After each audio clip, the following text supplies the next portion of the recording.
Bonjour, bienvenue aux cieux ouverts du mardi 14 mai. Faites les bienvenus. Avant de commencer, prions, baissons nos têtes dans la prière. Notre Père éternel, nous glorifions ton nom, que ton nom soit glorifié, que ta règne vienne. Seigneur, en étudiant ta parole ce matin, nous demandons que ta parole transforme nos cœurs et que ça éclaire notre chemin. Je prie que toute personne qui écoute et entend ma voix sera touchée par ta parole aujourd'hui. Merci Père éternel, au nom de Jésus nous avons prié. Amen. Donc aujourd'hui nous allons parler sur le sujet intitulé « Ne vous détruisez pas vous-même ». Ne vous détruisez pas vous-même. Notre passage biblique est tiré de Matthieu chapitre 6, versets 9 à 13. Et avant de lire ce passage, lisons notre verset à mémoriser ensemble. Notre verset à mémoriser est tiré de Matthieu 6, 13. Et ça nous dit, « Ne nous induis pas en tentation, mais délivre-nous du malin, car c'est à toi qu'appartient, dans tous les siècles, le règne, la puissance et la gloire. Amen. » Là, c'est la prière du Seigneur. Lisons notre passage biblique de Matthieu 6, 9 à 13. Et je lis. Voici donc comment vous devez prier. Notre Père qui est aux cieux, que ton nom soit sanctifié, que ton règne vienne, que ta volonté soit faite sur la terre comme au ciel. Donne-nous aujourd'hui notre pain quotidien. Pardonne-nous nos offenses, comme nous aussi nous pardonnons à ceux qui nous ont offensés. Ne nous induis pas en tentation, mais délivre-nous du mal, car c'est à toi qu'appartient, dans tous les siècles, le règne, la puissance et la gloire. Amen. Amen. Voici la prière du Seigneur, de formule pour prier pour tous ceux qui ne savent pas prier et même pour ceux qui savent prier. Mais aujourd'hui, nous allons parler du fait de ne pas se détruire soi-même. Donc, entrons dans notre étude pour aujourd'hui. Dans Matthieu 6, 9 à 13, le Seigneur enseignait aux disciples à prier. Il dit au verset 13 qu'ils doivent prier au Père. Ne nous induis pas en... Puis, j'ai lu dans Proverbe 22, verset 14, « La bouche des étrangères est une fosse profonde. Celui contre qui l'Éternel est irrité y tombera. » Cela signifie que lorsque quelqu'un est abhorré de Dieu, il sera poussé dans la bouche d'une femme étrangère afin qu'il puisse être complètement détruit. Ça ne sera pas notre portion au nom de Jésus.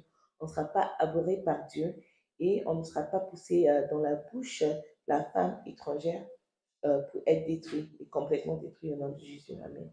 Donc, vous comprendrez mieux cela lorsque vous lirez 1 Corinthiens 3, 17 qui dit « Si quelqu'un détruit le temple de Dieu, Dieu le détruira, car le temple de Dieu est saint et c'est ce que vous êtes. » Donc vous, votre corps, vous en tant que personne, vous êtes le temple de Dieu et c'est une tâche qui vous est donnée de ne pas détruire le temple de Dieu. Parce que si le temple de Dieu est détruit, son esprit ne pourra pas demeurer dans le temple en vous. Donc vous êtes le temple de Dieu, ne vous détruisez pas.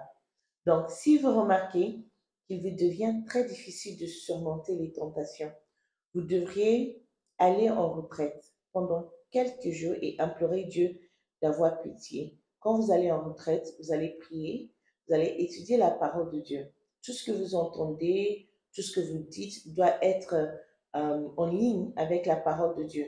Donc, en cette période de jeûne et prière, vous devez éviter tout ce qui peut polluer votre corps. Et la pollution entre pas les yeux, ça entre pas les oreilles aussi. Donc, faisons attention à tout cela. Il a promis qu'il vous donnera toujours un échappatoire. 1 Corinthiens 10, 13. Dieu nous donne toujours un chemin de secours, un chemin pour éviter de tenter dans la tentation. Quand il y a des situations qui peuvent nous induire dans la tentation, Dieu crée toujours le chemin. Donc, il faut toujours vous poser la question, si vous vous trouvez dans cette situation, où est le chemin? Quel est le chemin que Dieu m'a envoyé? Il suffit de faire une petite pause et réfléchir ou fermer les yeux pour que Dieu vous parle ou ouvrez vos yeux pour pouvoir voir l'échappatoire qui a été créé pour vous. Surveillez vos pas. Ne vous mettez pas dans une situation où Dieu dira « J'en ai assez de toi. Va faire ce que tu veux et nous verrons le résultat de tes actions. » Nous savons que nous, en tant qu'êtres humains, Nous sommes limités dans tout ce que nous pouvons faire. Donc, ce n'est pas bien d'être livré à soi-même. On a toujours besoin de Dieu. On a besoin de Dieu tous les jours et tout le temps. Avez-vous joué avec le péché et vous êtes dit, il n'y a aucune répercussion pour les choses que j'ai faites par le passé, alors tout va toujours bien? Ne vous trompez pas, tout ce que vous faites sur la terre est enregistré dans le ciel, même vos paroles vaines. Vous pouvez voir cela dans Matthieu 12, 36. Si vous ne vous arrêtez pas, un jour, Dieu ouvrira ce livre et dira, est-ce que cette personne me prend pour un imbécile? Je lui montrerai que je ne suis pas un imbécile et je le laisserai se détruire. Que cela ne soit pas votre partage au nom de Jésus. Amen. Quand vous êtes livré à vous-même, vous êtes, vous allez aller dans la direction de la destruction. Maintenant, je sais qu'il pourrait y avoir quelqu'un qui lit ceci maintenant, qui entend et écoute ceci maintenant, qui n'est toujours pas disposé à arrêter de pécher. Dieu est un Dieu miséricordieux.